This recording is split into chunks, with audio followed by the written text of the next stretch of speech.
Graça e a paz do Senhor e Salvador Jesus Cristo. Amém. Meus queridos, hoje eu iria iniciar uma nova série de exposições em nossa igreja, num livro do Antigo Testamento, mas por providência de Deus, ficou para o próximo dia do Senhor. Então já anote aí, se Deus quiser, no próximo dia do Senhor, pela manhã eu inicio uma nova série no livro do Antigo Testamento, para a gente passar algumas semanas ouvindo a palavra do Senhor nesse livro sendo exposto. Hoje, nós ouviremos a palavra do nosso Deus em Filipenses. Filipenses capítulo 4. Abra a sua Bíblia em Filipenses capítulo 4. Eu farei a leitura do versículo 10 até o versículo 23, mas o sermão se dará do versículo 14 até o versículo 23. Lerei os versículos 10 a 13 à guisa de contexto. Mas o sermão, como eu disse, se dará do versículo 14 até o versículo número 23. Os irmãos devem lembrar que do versículo 10 ao versículo 13 eu já expus aqui na igreja. Se você não ouviu o sermão ainda e desejar, pode procurá-lo também no canal da nossa igreja. Filipenses 4, do 10 ao 13.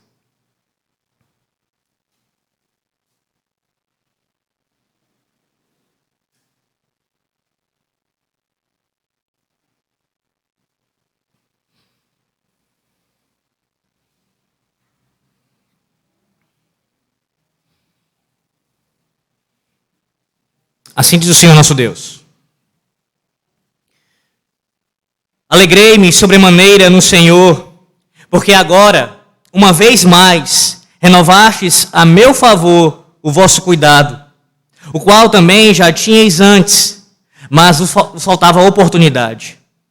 Digo isto não por causa da pobreza, porque aprendi a viver contente em toda e qualquer situação. Tanto sei estar humilhado, como também ser honrado. De tudo e em todas as circunstâncias, já tenho experiência, tanto de fartura como de fome, assim de abundância como de escassez.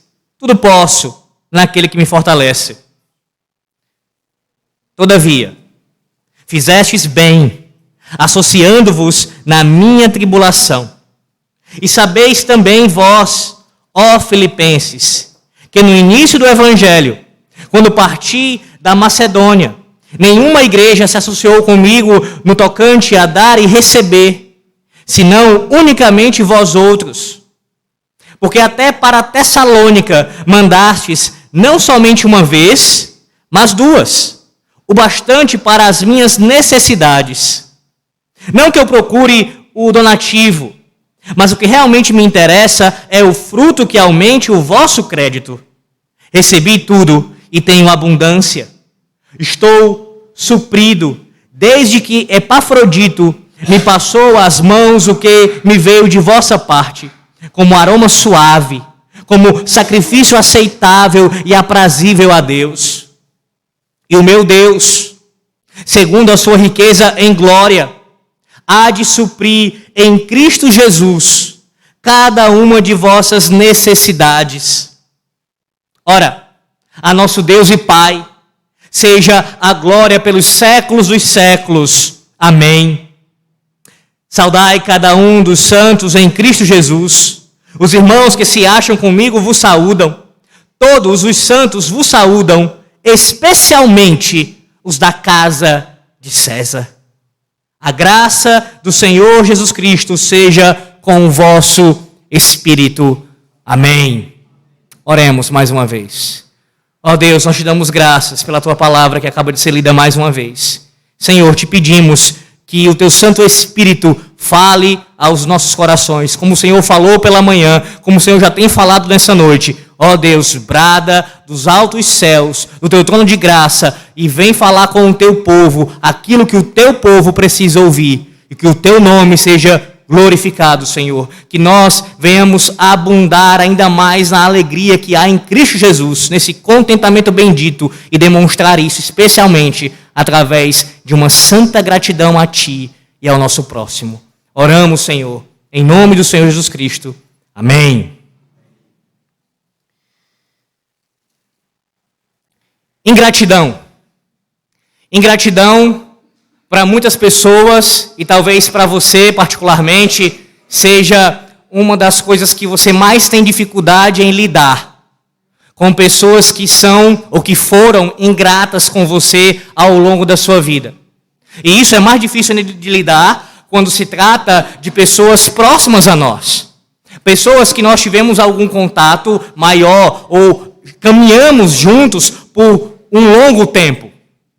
Principalmente se forem pessoas que nós ajudamos. Você talvez tenha algum caso assim na sua vida.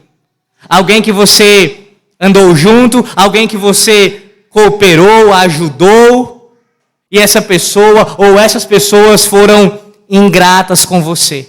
Você sabe o dor da ingratidão, a dor que é passar pelo sentimento da pessoa demonstrar para você ingratidão ou faltar com gratidão para com você. É muito difícil. É muito difícil. Mas é justamente o contrário disso aqui que o apóstolo Paulo nos demonstra nessa perícope, do versículo 14 ao versículo 23. Paulo está expressando, meus irmãos, gratidão. E ele faz isso de uma maneira pulsante. Não poderia ser diferente. Mesmo sendo o final dessa epístola, mesmo sendo um momento de despedida, um momento difícil de lidar, essa epístola que é tão caracterizada por alegria, não poderia terminar de uma outra maneira, a não ser uma expressão exultante de alegria e de gratidão. Sim, é justamente sobre isso que nós aprenderemos essa noite. A saber, meus irmãos, que a alegria em Cristo, ela é produzida graciosamente no seu povo, e com isso ela se manifesta especialmente através da gratidão.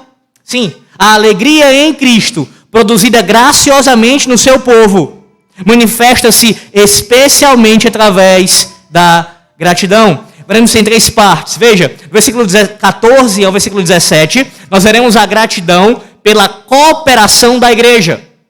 Paulo manifestando gratidão pela cooperação da igreja, do 14 ao 17.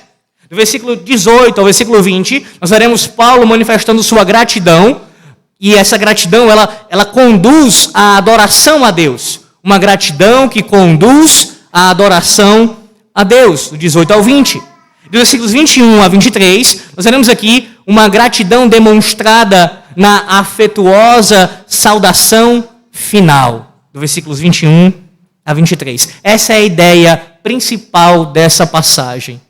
Um homem cheio de alegria do Espírito Santo. Um homem que conhece a Cristo e, portanto, por produzir essa alegria no seu coração, ela é evidenciada especialmente através da gratidão. Volte todos ao texto e observe, do versículo 14 ao 17, agora, a gratidão pela cooperação da igreja. O início aqui do versículo 14. Ouça a palavra do Senhor mais uma vez. Todavia, fizestes bem, associando-vos na minha tribulação. Paulo aqui, meus irmãos, começa essa sessão final de sua epístola manifestando profunda gratidão aos filipenses por sua parceria no ministério e seu apoio. Sim, é justamente a ideia da palavra aqui, se você observar aí, associando-vos, essa palavra, esse verbo aqui que Paulo utiliza, ele também poderia ser traduzido como compartilhar. Significa ser parceiro. A raiz, a palavra aqui usada em outras passagens da Escritura Sagrada, ela tem a ver com comunhão. Você ter comunhão com alguém, mas uma comunhão que lhe torna parceiro da outra pessoa. Então Paulo está dizendo isso. Vocês se associaram comigo, vocês compartilharam, vocês se tornaram meus parceiros, meus cooperadores no meu ministério. Comunhão significa ter algo em comum com outra pessoa em uma parceria. A ideia é de ser um participante com os outros em um empreendimento em comum. A obra, ou melhor, a oferta enviada pelos filipenses a Paulo, ela constituiu numa parceria, uma parceria entre Paulo e os filipenses. E essa parceria, meus irmãos, ministerial, tem sido um relacionamento de longo prazo estendendo-se ao longo de muitos anos. Essa é a expressão que Paulo utiliza aqui. Ele fala sobre uma parceria que já vem há muito tempo, desde lá atrás. Veja, ele prossegue dizendo o seguinte: e sabeis também vós, ó Filipenses, que no início do Evangelho, quando parti da Macedônia, nenhuma igreja se associou comigo no tocante a dar e receber, senão unicamente vós outros. Ele repete o verbo aqui utilizado no versículo 14, associar. Ou seja, somente vocês se tornaram meus parceiros. Parceiros nesse sentido mesmo, de não apenas me ajudar no ministério, mas ele destaca que essa igreja ela é singular em comparação às outras. Os filipenses se destacaram. Eles se tornaram parceiros e parceiros de longa data. De longa data. Você lembra que Paulo havia pregado o evangelho em Filipos pela primeira vez, quando ele escreve essa carta aqui, fazia já 10 anos, a primeira vez que ele esteve lá pregando a palavra. Depois que ele partiu, essa igreja permaneceu como sua parceira ministerial por um período, até então aqui, de 10 anos. Paulo pregando o evangelho em outros lugares, proclamando o evangelho como um pregador itinerante, e mesmo assim os filipenses continuamente estavam sendo parceiros em seu ministério.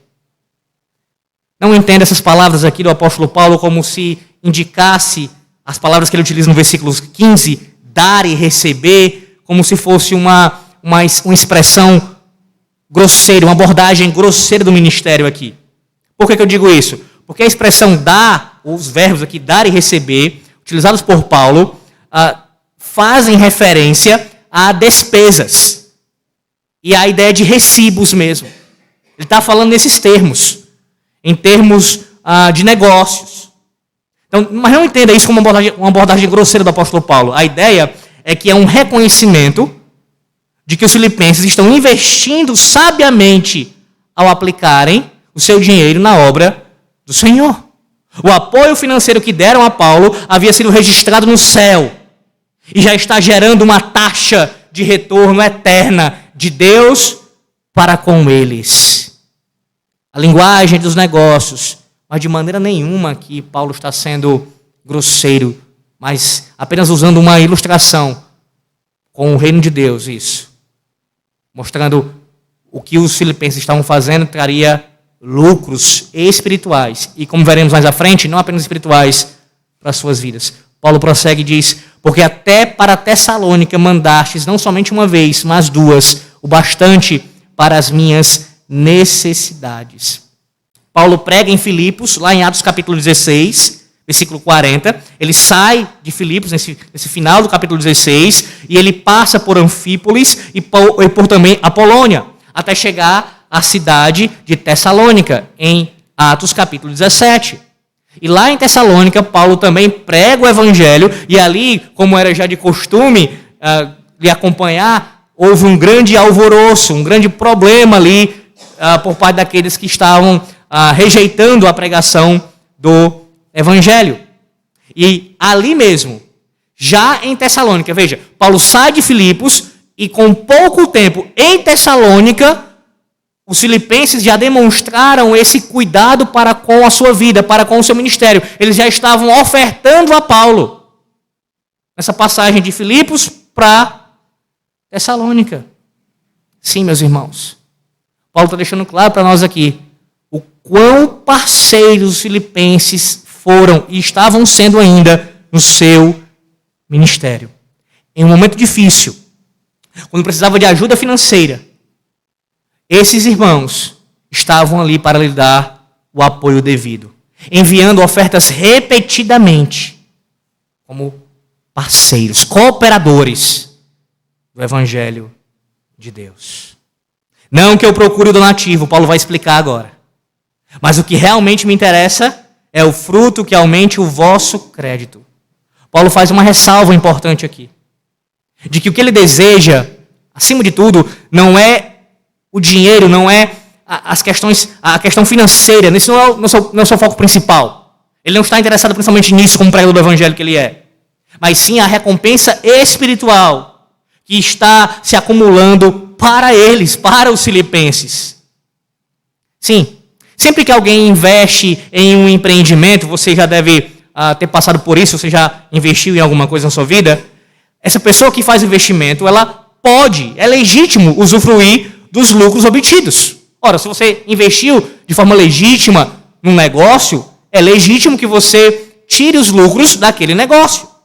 Em uma linguagem metafórica aqui, é dessa maneira que o apoio financeiro dos filipenses está lhes dando lucro. Eles pegam os seus donativos, dão ao apóstolo Paulo, cooperam na obra do evangelho, na expansão do evangelho, e essa ação deles servia como uma espécie de investimento que traria para eles, estava trazendo já para eles, lucros. Lucros, como eu já disse, especialmente espirituais. Por suas ofertas monetárias, os filipenses estão acumulando aqui um lucro eterno no céu.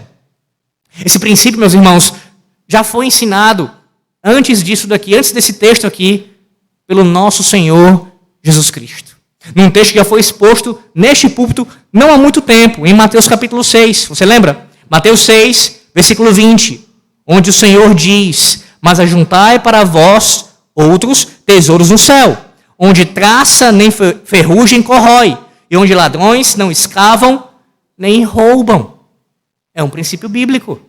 Se você investe nas coisas espirituais, inclusive utilizando seus bens materiais e para investi-los no espiritual, você terá retorno garantido espiritual.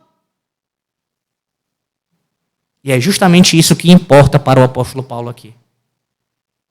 Eu estou preocupado muito mais do que receber donativos de vocês. Eu estou preocupado, eu estou interessado no que o lucro que vocês vão dar, que vocês terão com essa ação benevolente de sua parte. Comentando esse texto, o pastor John MacArthur diz o seguinte: o presente deles, filipenses, trouxe alegria a Paulo, não por causa do benefício material pessoal para ele, mas por causa do benefício espiritual que representava para os próprios filipenses. Diante disso, eu pergunto a você consegue enxergar o quão importante é para a igreja permanecer fiel nos seus dízimos e ofertas? À luz de um texto como esse. Sim, o Senhor Deus nos ordena fazer isso. Essa é a ordem na sua palavra, no Antigo e Novo Testamento. Nós devemos ser fiéis com nossas finanças ao Senhor, em devolver a Ele, em dar e investir no seu reino como uma obrigação nossa. Mas além de ser uma obrigação nossa, observe, essa atitude nos traz benefícios, consequências maravilhosas para nossas vidas. Não é apenas fazer pela obrigação. É sim fazer pela obrigação, mas é mais do que isso. Você faz também entendendo que essa ação te traz benefícios. É bem verdade, meus irmãos, que aqui é uma igreja, no caso de Filipos, uma igreja que está contribuindo com o ministério de um pregador itinerante. O pregador que havia sido o principal responsável pela plantação daquela igreja. Então, Paulo aqui não era mais o pastor deles. Paulo não estava lá como pastor deles. E aí alguém pode contra-argumentar, né? Não, mas então aqui é um tipo de oferta específica. Não estamos falando de um entregar, de um devolver de dízimos, Alex. Porque Paulo pregou, plantou a igreja e saiu. E aí os filipenses estavam se comprometendo em regularmente ofertarem para Paulo no seu ministério itinerante. Então, como é que a gente pode ver isso daqui como também uma aplicação para a igreja local? Ora, Paulo está sendo grato aos filipenses e mostrando aqui que eles eram fiéis nesse compromisso, nessa ajuda. Qual é a inferência lógica aqui? Se os filipenses eles eram cooperadores, se eles eram conhecidos não apenas por ajudar o ministério do apóstolo Paulo, mas também, como o próprio Paulo vai falar em 2 Coríntios, capítulo 8, capítulo 9, sobre o cuidado das igrejas da Macedônia, filipenses ali envolvidos, em ajudar a igreja de Jerusalém. Então veja, filipenses eram conhecidos por ajudar o ministério do apóstolo Paulo, a igreja em Jerusalém. Vocês acham mesmo que essa igreja de Filipos não era também responsável e fiel em manter os seus obreiros locais? Vocês acham mesmo que eles eram mais preocupados ou somente preocupados com os de fora? Em ajudar somente o ministério de Paulo, itinerante, e também a igreja de Jerusalém? Claro que não. A igreja de Filipos, meus irmãos, também era uma cooperadora no seu ministério local. Até porque, primariamente, a nossa obrigação é com os de casa. É com os de casa. Isso se aplica a mim e a você particularmente com relação àqueles que estão debaixo da nossa liderança. E se aplica também a uma igreja local organizada. O conselho de uma igreja se preocupa prioritariamente com as questões da igreja local.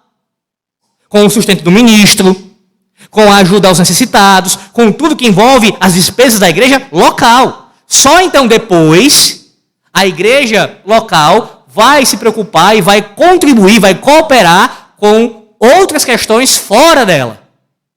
Até porque também ela tem essa dimensão da igreja no seu sentido católico, universal, ajudando outras igrejas, outros pregadores fora dela. Mas primeiramente, local. Sim, meus irmãos. É uma aplicação legítima que tirarmos desse texto o entendimento de que, assim como os filipenses eram cooperadores regulares do ministério apostólico de Paulo, devemos nós também ser com o ministério daqueles que nos alimentam regularmente. Tem sido essa a sua prática ao longo dos anos? Esse é o nosso papel. Esse é o seu papel. Como anda a sua vida quanto a isso? Encare, sim, como obrigação. Mas pense no privilégio. Eu quero que você pense por um momento nisso. Um pouco mais. Pense no privilégio. Que privilégio é esse, Alex? Quando você se dispõe a ser um dizimista, um ofertante fiel no reino de Deus, para contribuir no sustento daqueles que proclamam a palavra do Senhor, você é um cooperador do reino de Deus. E eu não estou falando isso para você ficar iludido ou para de alguma maneira lhe bajular ou coisa do tipo. Isso seria infidelidade da minha parte para com o Senhor, se esse fosse meu propósito aqui. Mas procurando, pela graça do Senhor Deus, ser fiel ao texto. O próprio texto está dizendo isso. Os crentes são cooperadores dos ministros no Evangelho. O que significa isso em termos práticos? Quando você contribui no sustento do ministro, você está sendo uma peça fundamental na propagação do Evangelho. Quantas vezes eu já escutei na minha vida, e talvez você já tenha feito essa pergunta, e já escutado também, de pessoas se perguntarem assim na igreja: eu não sei qual é o meu dom, eu não sei o que eu posso fazer no reino de Deus, eu não sei como eu posso contribuir, eu não sei onde eu me encaixo, o que eu posso fazer? Pois bem, há algumas coisas, mas eu só quero citar uma, à luz desse texto. Essa obrigação aqui, todos nós temos para com o nosso Deus e para com a sua igreja. E quando nós assim fazemos, estamos sendo cooperadores do reino de Deus. Meus irmãos, numa guerra, nem todo soldado exerce a mesma função. Cada um é designado para uma tarefa específica. Cada um tem uma habilidade específica. Dentro da estratégia ali do general, daquele que está conduzindo a batalha, a guerra, ele coloca cada um na posição em que melhor se adequa, ou, no caso, tem melhor preparo, melhor condição para exercer. No reino do nosso Deus não é diferente. O Senhor Deus chama alguns, sim, para proclamar a sua palavra publicamente. Mas a todos os outros que Ele não chama para fazer isso, que é a maioria, a todos os outros, são chamados por Ele para serem cooperadores do Evangelho, inclusive com as suas finanças. Que privilégio é esse? Porque quando o Evangelho está sendo pregado, a igreja está avançando, e você está sendo esse cooperador, esse parceiro, você pode falar de maneira categórica: eu faço parte dessa obra. Eu sou um instrumento, não para a sua glória, não para assim sobreviver, mas como uma demonstração de alegria e de exultar em Deus, e dizer: eu sou participante dessa obra, como um cooperador. Como um cooperador. Eu, particularmente, o pregador que vos fala, sou grato demais por essa igreja como um todo, por ser cooperadora na pregação do Evangelho de minha parte, bem como, especialmente, alguns irmãos individualmente. Eu digo para vocês, como igreja, Betel, e para alguns irmãos aqui particularmente: vocês são meus cooperadores. Sem a ajuda de vocês, eu estou falando em termos financeiros, porque essa é a ideia aqui, principal. Sem a ajuda de vocês, com certeza, muitas das coisas, dos dias, dos momentos que o Senhor Deus me usou, isso não teria acontecido, porque pela providência de Deus, Ele usou vocês como instrumentos para serem meus parceiros, meus cooperadores, para que isso acontecesse. Eu louvo a Deus, agradeço a Deus pela vida de cada um de vocês, e que vocês permaneçam assim, sempre sendo cooperadores, independente de quem seja o pregador, sendo este fiel à pregação da palavra, que vocês sejam parceiros no ministério. Mas observe também que o texto aqui que se dirige e tem aplicações para a igreja como um todo, também tem para os ministros, obviamente. Por quê? Meus irmãos, os ministros não podem ser apegados ao dinheiro. A alegria maior de um ministro não deve ser o valor, o tamanho das coroas que ele ganha no ministério. Quantos homens entram para o ministério já com um pensamento completamente equivocado? Já vão para o seminário, eu já vi isso acontecer, eu já conversei com alguns que falaram isso, abriram a boca e falaram isso, que estavam já pensando em quanto iriam receber quando terminasse o seminário e fossem pastorear. Não pode ser esse o pensamento principal.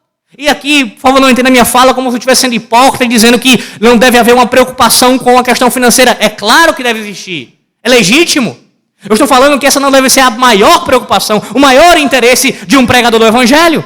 Paulo demonstra isso pelo seu exemplo aqui. O seu maior interesse não era saber dos donativos, de quanto ele ganharia, de quanto de oferta entraria no seu bolso.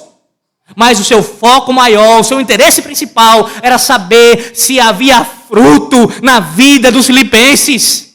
E assim deve ser com todo e qualquer homem que se dispõe a pregar a palavra do Senhor nosso Deus publicamente. A preocupação maior, o seu interesse deve ser se vocês estão produzindo frutos dignos de arrependimento, frutos que demonstram ser esse lucro espiritual. Esse deve ser o interesse de qualquer pregador. Além disso, perceba também que nessa primeira parte aqui do texto, Paulo está isentando Epafrodito de qualquer comentário maldoso que pudesse acontecer. Epafrodito foi o responsável por levar os nativos ao apóstolo Paulo. E Paulo diz aqui que tudo que foi enviado pelos filipenses por Epafrodito chegou às suas mãos. Ou seja, Epafrodito não reteve nada. Paulo está dando aqui uma espécie de recibo. Tudo que vocês enviaram, filipenses, chegou às minhas mãos através de Epafrodito. Sim, os ministros devem ser claros. Não tem nada a esconder. Segredos de quanto recebem. Louvado seja Deus que nossa igreja tem esse costume. Se você já congrega na IPB há algum tempo, se você já participou de uma assembleia, você sabe que, pelo menos na nossa igreja local aqui, isso é aberto. Você sabe, tanto na assembleia como no Flanelógrafo, você tem isso exposto. Você sabe. Os dízimos e ofertas que você contribui na obra do Senhor, você sabe para onde eles vão, quanto o ministro ganha. tudo bem organizado, tudo bem feito, às claras, com recibos, com tudo bem organizado. Porque assim devem ser os servos de Deus. Assim deve ser o reino de Deus. Assim deve ser principalmente os ministros de Deus. O que tem a esconder? Nada. Nada. Por último, ainda perceba aqui nesse primeiro ponto a regularidade das ofertas. Eles estavam desde o início do Evangelho, ou seja, desde quando Paulo pregou para eles em Atos 16, até aquele período ali, contribuindo constantemente, dentro das suas condições, para o ministério de Paulo. Não era algo esporádico. Não era quando desse vontade, mas havia compromisso, regularidade. Lamentavelmente, alguns irmãos esquecem disso, ou então parece que esquecem, e acham que os ministros eles comem dia sim, dia não. Acham que conta de luz vem mês sim, 2 meses não. Não é assim, meus irmãos. Deve haver regularidade, compromisso. E não apenas focando especialmente aqui o sustento do ministro, mas também com as demais responsabilidades que a igreja local tem. Cooperadores, regulares, parceiros de ministério em todo o tempo. Qual é a consequência disso? No caso de um ministro fiel, como o apóstolo Paulo, gratidão. Gratidão. Gratidão a Deus, gratidão aos filipenses pela cooperação no Evangelho. Mas não apenas gratidão pela cooperação da igreja. Também nós vemos gratidão aqui, uma gratidão que conduz à adoração. A partir do versículo 18, ouça. Recebi tudo e tenho abundância. Estou suprido, desde que Epafrodito me passou às mãos, o que me veio de vossa parte como aroma suave, como sacrifício aceitável e aprazível a Deus. Esse presente, meus irmãos, influenciou positivamente não só a Paulo e a igreja filipense, de modo mais essencial, agradou ao próprio Deus. A ação dos filipenses em serem cooperadores regulares do ministério de Paulo, no tocante às suas finanças, isso foi do agrado do próprio Deus. Isso serviu como uma adoração ao próprio Deus. O apóstolo recebeu tudo na totalidade. Isso quer dizer que suas necessidades foram amplamente supridas. Na verdade, ele tem uma abundância de tudo o que necessita. Contudo, a principal preocupação de Paulo é deixar claro que as doações financeiras ao seu trabalho servem a um propósito muito mais elevado do que simplesmente suprir as necessidades dele. Sua mordomia é um ato de adoração que está sendo oferecido a Deus. O apóstolo usa aqui a imagem de um sacrifício, bem comum do Antigo Testamento. Lá em casa nós temos lido atualmente no culto doméstico o livro de Levítico. E você deve lembrar, no Antigo Testamento, essa imagem, especialmente ali no Pentateuco, presente do sacrifício oferecido a Deus. Essa é a ideia aqui. Paulo está usando essa imagem do sacrifício do Antigo Testamento, que era oferecido pelo sacerdote no altar. Oferecido a Deus. Nesse ato, o incenso era derramado sobre o sacrifício, liberando um aroma perfumado, que subia ao céu. A fragrância de cheiro suave retratava o prazer que o sacrifício proporcionava a Deus. Paulo pega essa imagem aqui, desse sacrifício, e a aplica a essa circunstância.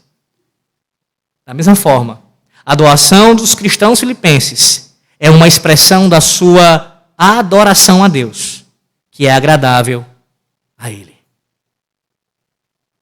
Mais do que cooperação no Evangelho, mais do que parceiro do ministro, eles eram, com aquela atitude, eles estavam demonstrando serem adoradores do Deus verdadeiro.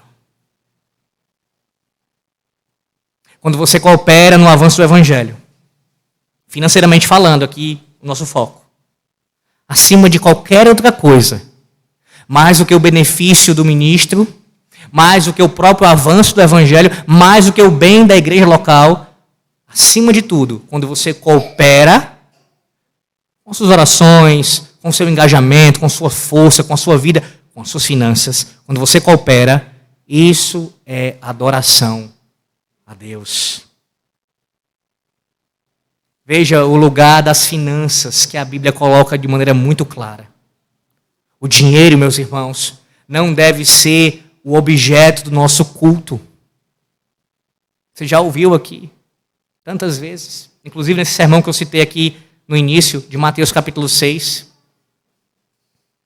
O Senhor Jesus Cristo ali em Mateus 6, ele repreende, ele fala de maneira contundente com relação àqueles que prestam culto ao dinheiro, que prestam culto ao ouro, à prata, aos bens materiais, a ponto de divinizá-los. Isso é paganismo, irmãos. Isso é idolatria.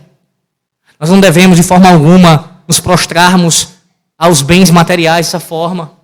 Os bens materiais, diferente de como os pagãos tratam, nós cristãos devemos não cultuá-los, mas usá-los para o culto de Deus.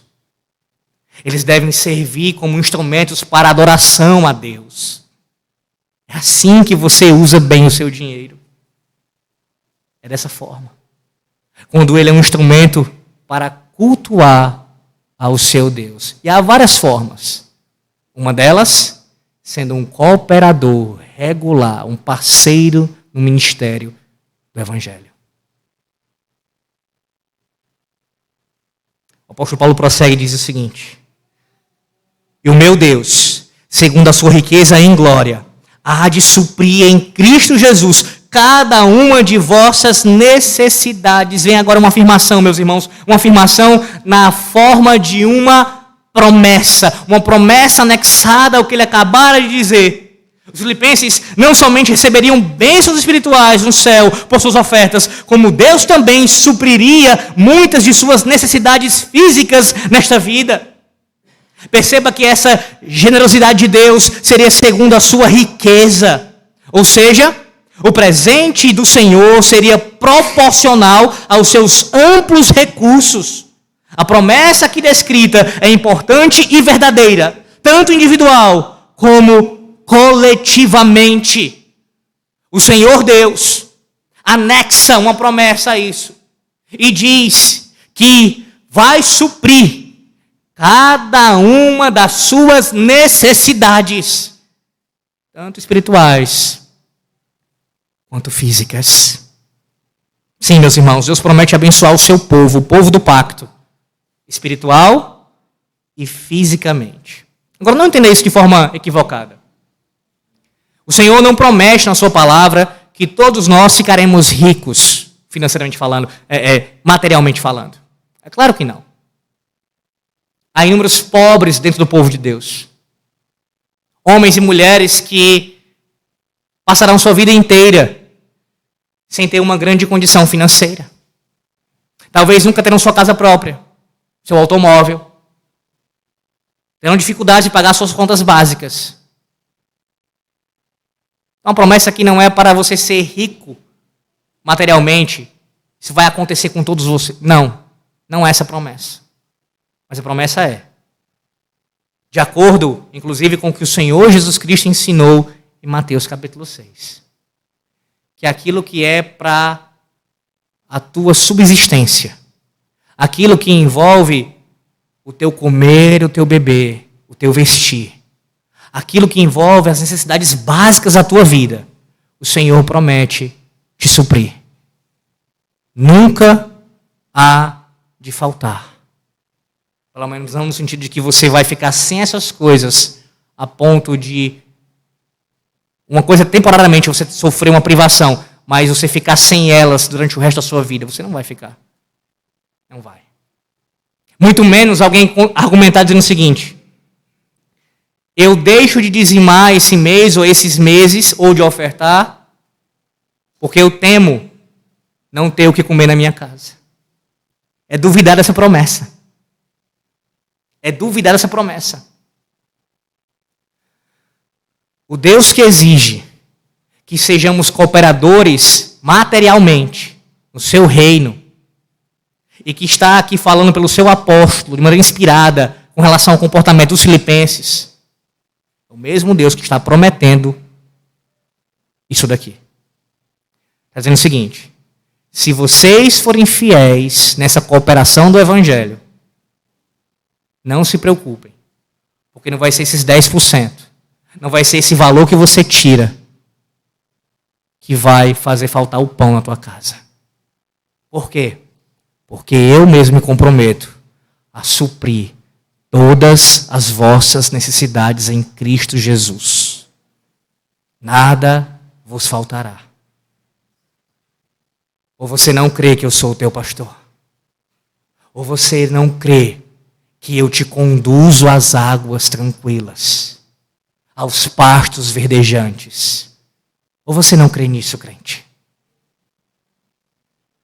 Ele supre todas as suas e as minhas necessidades em Cristo Jesus. A promessa é para aqueles que estão em Cristo Jesus.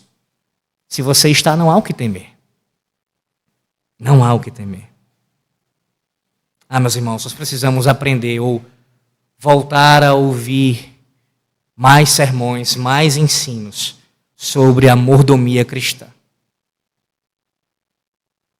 Estamos, eu digo isso de maneira geral, muito aquém do que a palavra do nosso Deus exige para nós. Deixe-me lembrar a você sobre isso, pelo menos de maneira breve aqui. Eu não sei se você se atentou já para isso, mas tudo que você tem não é seu. Não é seu. Tudo que você tem não é seu. Pense em qualquer coisa. Seu cônjuge, seus filhos, sua casa, seu emprego, seus bens. Tudo. Não é seu. E aí você acha que está tirando 10% para Deus, está tirando muito. Quando você pega uma oferta e dá mais do que aqueles 10%, você acha que está fazendo muito. Você continua no seu bolso com aquele valor? Aquele valor está no seu bolso? Ou na sua conta bancária? Ou no seu colchão? É do Senhor. É do Senhor. Você é um mordomo. Nós somos mordomos do Senhor. Ou seja, nós estamos cuidando, administrando aquilo que pertence ao nosso Deus, ao nosso Criador. E devemos administrar da melhor maneira possível, da maneira que agrade ao nosso Deus. E uma das maneiras de agradar ao nosso Deus é pegando parte desse sustento, desses proventos e investindo no seu reino. Lembre-se disso. Deus não deixará faltar. Ora, a nosso Deus e Pai, o apóstolo Paulo diz, a glória pelos séculos dos séculos. Amém.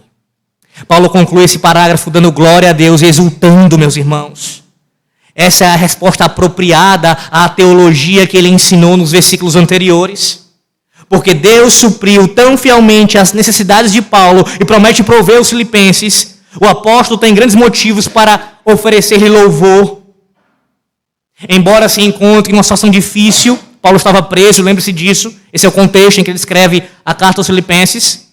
Ele não deixa de dar glória a Deus por sua bondade em relação a essa igreja que o apoia. Além disso, esse versículo serve como uma doxologia, aqui, onde ele conclui em resposta a tudo o que escreveu nessa carta. Sim, ao longo da carta inteira, ele já demonstrou toda essa alegria em Cristo e todos os benefícios que Deus nos deu em Cristo. E a maneira mais apropriada de demonstrar isso, no caso nesse versículo aqui, é dando glória a Deus. Pois essa é a finalidade de todo homem. Como diz o nosso breve catecismo, na primeira pergunta, em sua resposta. Qual é a finalidade, qual é o fim do homem, de todo homem? Glorificar a Deus e alegrar-se nele para sempre. A adoração a Deus. Uma gratidão que conduz à adoração a Deus. É isso que Paulo está fazendo aqui. E é o que nós devemos fazer também. Sermos gratos ao nosso Deus e demonstrar isso adorando. Mas não apenas isso. Em último lugar, nós também vemos aqui uma gratidão que ela é demonstrada na afetuosa saudação final. Os versículos 21 a 23. Vamos ver cada parte aqui desses versículos. Paulo diz assim: saudai cada um dos santos em Cristo Jesus. Sim, finalmente Paulo chega aos cumprimentos e despedidas. Essa é uma calorosa expressão de sua afeição pelos santos. E a primeira saudação, que é essa daqui, é aos filipenses. Isso é mais do que um simples olá. A ideia é comunicar a ternura de sua atenção por eles, deixando claro o seu dedicado amor por eles. Seu desejo é que, ao lerem a carta, os filipenses percebessem seu profundo amor que Paulo nutria pela vida de cada um deles. Essa saudação, meus irmãos, é justamente usado o termo. Paulo diz: cada santo em Cristo Jesus. Ele enfatiza individualmente cada membro da igreja, ressaltando o amor que ele tinha. Cada um que faz parte da igreja de Filipos. Cada homem e cada mulher. Cada idoso e cada criança. Dos mais próximos aos mais distantes. Eu demonstro uma ternura, o apóstolo Paulo aqui diz, a cada um dos santos de Filipos. E esse deve ser o comportamento de qualquer ministro. Na verdade, todos nós, em termos gerais, começando por aqueles que exercem o ofício na casa do Senhor nosso Deus. Independente da proximidade que temos com cada um, isso pode variar. Mas o amor, a ternura, o carinho e lembrar nas orações de cada um deve fazer parte da vida de cada ministro. Ele diz, na próxima saudação aqui: os irmãos que se acham comigo vos saúdam. Aqui, meus irmãos, trata-se de uma segunda saudação que ressalta aqui a presença daqueles que estavam com o apóstolo Paulo. Lembre-se, Paulo era prisioneiro em Roma, mas ele tinha permissão para receber visitas. Não era uma prisão domiciliar, ele estava preso numa casa. E quando essas pessoas o visitavam, traziam notícias das igrejas. Durante esse período, Paulo escreveu outras cartas, além de Filipenses, você sabe, Colossenses, Filemon, a carta a Filemon e também a carta aos Efésios. Essas cartas foram enviadas, foram levadas de volta para aquelas igrejas ou para um indivíduo e incluíam cumprimentos dos que estavam com ele. Indivíduos como, por exemplo, Timóteo. Você vê isso lá no capítulo 2 de Filipenses, versículo 19 a 24. Epafrodito também passou ali na prisão onde Paulo estava, no capítulo 2, versículo 25 ao 30 de Filipenses. Também vemos Tíquico, que foi portador das cartas aos Efésios e Colossenses, está lá em Colossenses 4, versículo 7. Onésimo, o escravo fugitivo, que foi o assunto da carta de Paulo a Filemon, também estava lá, também passou pela prisão ali para falar com Paulo, Colossenses 4, versículo 9. Além também de Marcos, que escreveu o Evangelho de Marcos, está lá em Colossenses 4, versículo 10. Entre outros, meus irmãos, um homem chamado Jesus, Colossenses 4, versículo 11. O próprio Lucas também escreveu o Evangelho de Lucas em Colossenses 4, versículo 14. Vários homens passaram ali naquela prisão e Paulo está aqui, quando falando aos filipenses, os irmãos que estão comigo vos saúdam, ele está citando esses irmãos. Não sabemos se todos estavam presentes naquele momento. Todos esses estavam ao mesmo tempo presentes naquela hora. Mas o fato é que pelo menos alguns deles estavam ali. Imagine a cena. Paulo escrevendo de próprio punho, olhando nos olhos daqueles que estavam ali, saudando também a igreja de Filipos. Talvez com a voz embargada, pensando nas dificuldades, nas lutas, mas ao mesmo tempo exultando na graça de Deus por meio de Cristo.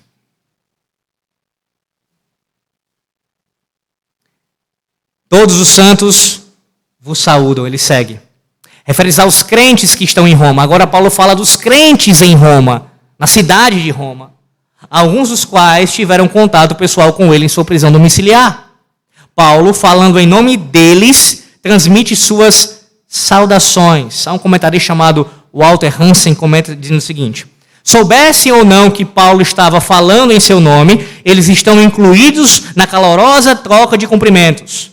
Paulo constrói pontes entre comunidades de fé. Ele está falando em nome da igreja de Roma, saudando também os irmãos de Filipos. E quem são todos esses santos de Roma? Ora, em Romanos capítulo 16, você lembra aquela lista, vasta lista de Romanos 16? Podemos observar ali quem são alguns desses santos. E o que surpreende, meus irmãos, é que Paulo, quando escreveu a epístola aos Romanos, ele nunca havia estado em Roma. Seria diferente se ele soubesse todos esses nomes depois de ter estado lá. Mas ele ainda não tinha ido à cidade na época em que escreveu a carta aos santos de Roma. Isso atesta, irmãos, o quanto Paulo estava sintonizado com as pessoas no nível individual. Paulo ainda não havia se encontrado com aquelas pessoas em Romanos 16, mas era como se ele tivesse vivido e pastoreado em Roma. Não é assim com você? Talvez você tenha passado por essa experiência já. Irmãos que você nem conhece ainda pessoalmente, mas tem um contato. Nosso dia isso é muito comum, através das redes sociais. Paulo aqui ainda, a situação é mais além ainda, porque ele nem tinha visto esses irmãos. A gente vê ainda, a gente escuta a voz de algum conhecido nosso, de alguém que a gente conheceu por rede social, que mora no outro estado, no outro país, e nutre esse carinho, essa ternura, esse amor fraternal. Mas imagina que Paulo não tinha tido nenhum contato, nem pisado naquela cidade, não tinha rede social, mas ele demonstrava já esse amor para com a igreja de Roma, e já até mesmo falava em nome, citava os nomes deles, como aconteceu em Romanos capítulo 16. Prosseguindo ao final aqui, meus irmãos, ele diz, especialmente os da casa de César.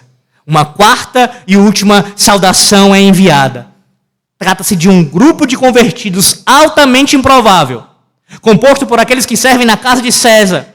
Sim, mesmo nos aposentos mais íntimos do império, a palavra de Deus continua avançando.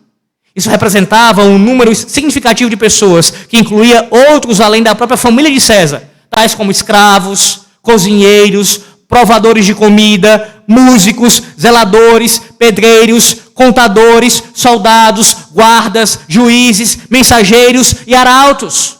Muitos desses servidores haviam se convertido à fé em Cristo. Paulo levou a Cristo alguns membros da guarda pretoriana que haviam sido designados para vigiá-lo na prisão. Você lembra de Filipenses 1? Paulo cita a guarda pretoriana como se revezando ali para lhe vigiar. E enquanto aqueles guardas estavam fazendo a vigilância do apóstolo Paulo naquela prisão domiciliar, Paulo lhes pregava o evangelho, falava do evangelho da graça a cada um daqueles soldados. E aí quando você chega no final da carta, Paulo está falando de crentes dentro da casa de César. Como é que o evangelho chegou à casa de César? Como é que o evangelho chegou nos aposentos do imperador?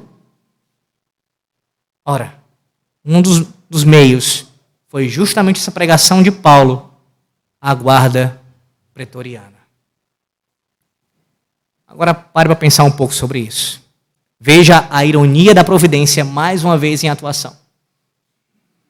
Semelhantemente ao que aconteceu com o povo da aliança no passado, quando Deus fez com que Faraó criasse debaixo ali, não vou dizer barba porque ele não usava, da sua vista, o libertador de Israel. Deus fez Faraó criar Moisés.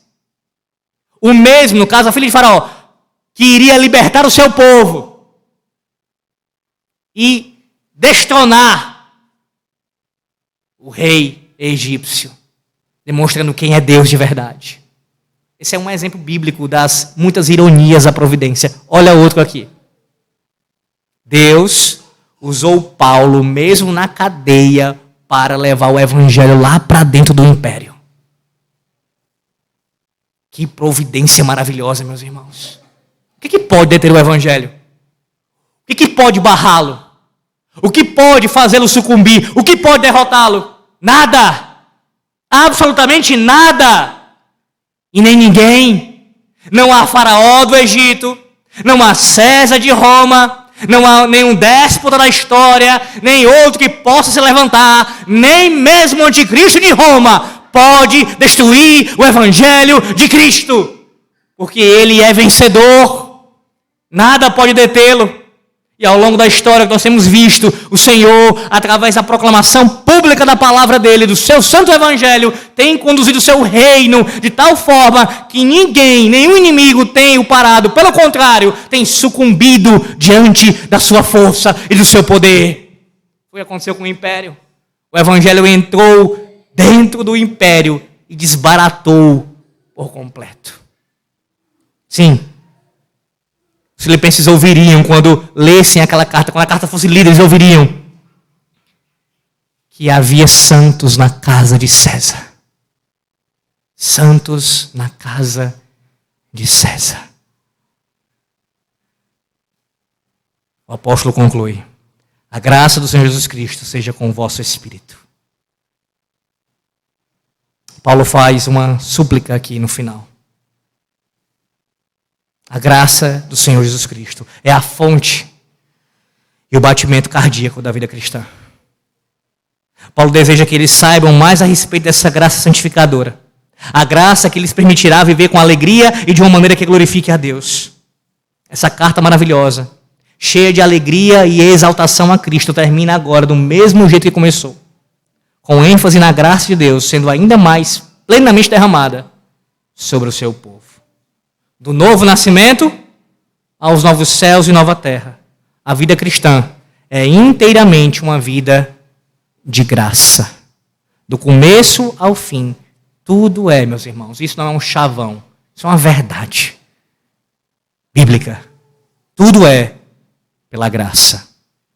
Alegre-se muito por isso. Gratidão demonstrada na afetuosa saudação aqui. Sim, meus irmãos, ingratidão é uma coisa terrível. Terrível. E todos nós que já experimentamos isso por parte de alguém, sofremos com essa atitude. Mas quantas vezes nós mesmos não fomos ingratos com outras pessoas? Deixamos de agradecer a elas pelo que fizeram a nós. Esquecemos como se fosse uma coisa trivial que foi feito. Como é lamentável quando isso acontece. Quando nós somos ingratos. Ingratidão é uma das contradições com o que é ser cristão. Por quê? Porque a gratidão é uma boa obra produzida pelo Espírito Santo em nossas vidas. Na vida daqueles que estão em Cristo. Ouça o que diz a nossa confissão de fé. No seu capítulo 15, seção 2, das boas obras. Estas boas obras, feitas em obediência aos mandamentos de Deus, são o fruto e as evidências de uma fé viva e verdadeira. Por elas, os crentes manifestam a sua gratidão. Fortalecem a sua confiança, edificam a seus irmãos, adornam a profissão da fé do Evangelho, tapam a boca aos adversários e glorificam a Deus, cuja feitura são criados em Jesus Cristo para isso mesmo, a fim de que, tendo seu fruto em santificação, tenham no fim a vida eterna. Gratidão é uma demonstração, é uma boa obra que você demonstra tendo sido salvo na pessoa de Cristo Jesus. Que essa alegria, meus irmãos, que aqui o apóstolo Paulo demonstra, seja vista na vida de cada um de nós. A alegria em Cristo, produzida graciosamente no seu povo, que se manifesta especialmente através da gratidão. Gratidão, antes de qualquer outra coisa, a Deus pela nossa salvação em Cristo Jesus. Tem alguma coisa mais importante do que essa para você ser grato hoje, nessa noite?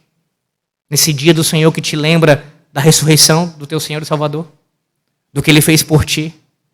Pagou os teus pecados? Acabou com a dívida que você tinha diante do Senhor? Você quer alguma coisa maior do que essa para você ser grato a Deus? Se você experimentou essa alegria e experimenta hoje, seja grato ao Senhor nessa noite. Para a glória dele. Em nome do Senhor Jesus Cristo. Amém. Oremos. Senhor nosso Deus, nós te agradecemos. Agradecemos a Ti, Senhor, pela obra da salvação. Se não fosse o Senhor, se não fosse a Tua misericórdia, se não fosse a Tua graça, se não fosse o Senhor soberanamente operar em nós, se não fosse o Teu Santo Espírito nos vivificar, nos trazer da morte para a vida, se não fosse o Senhor. Se não fosse o Senhor a abrir os nossos olhos, os nossos ouvidos, o nosso coração para a Tua palavra. Se não fosse o Senhor a nos fazer parte do Teu povo, a andarmos contigo e no Senhor. Se não fosse o Senhor. Muito temos, ó Deus, a nos agradecer a Ti nessa noite. Começando especialmente pela Tua salvação maravilhosa. Obrigado, Senhor. Obrigado por nos salvar. Obrigado por se apiedar de nós. Obrigado, Senhor, por nos livrar do lago de fogo e enxofre. Obrigado, Senhor, por nos restaurar a comunhão com o Senhor através do nosso mediador. E também, ó Deus, obrigado por nos dar essa comunhão uns com os outros. Pois o Senhor nos salvou não para vivermos de maneira isolada, mas alegremente uns com os outros, gozando dessa comunhão, vivendo em gratidão para com o Senhor e para com o nosso próximo. Ó Deus, que essa igreja aqui seja reconhecida através de outras marcas também, mas especialmente essa. Uma igreja que é grata ao Senhor, que é alegre no Senhor e que vive para o Senhor, demonstrando essa gratidão e faz isso em várias áreas, inclusive financeira. Que assim seja, ó Deus, em nossas vidas. Nos perdoa nossos pecados quando nós somos ingratos para com o Senhor e ingratos com o nosso próximo. Nos perdoa, ó Deus, quando nós não nos lembramos daquilo que o Senhor fez por nós, o que tantas pessoas também fizeram por nós. Nossos pais, nossos familiares, nossos amigos, nossos irmãos em Cristo. Ó Deus, que não sejamos ingratos, muito menos a Ti. Abençoa o Teu povo nessa noite. Em nome do Senhor Jesus Cristo, onde há plenitude de alegria e onde nós usufruímos dessa gratidão. Em nome dele, do Senhor Jesus, que oramos. Amém.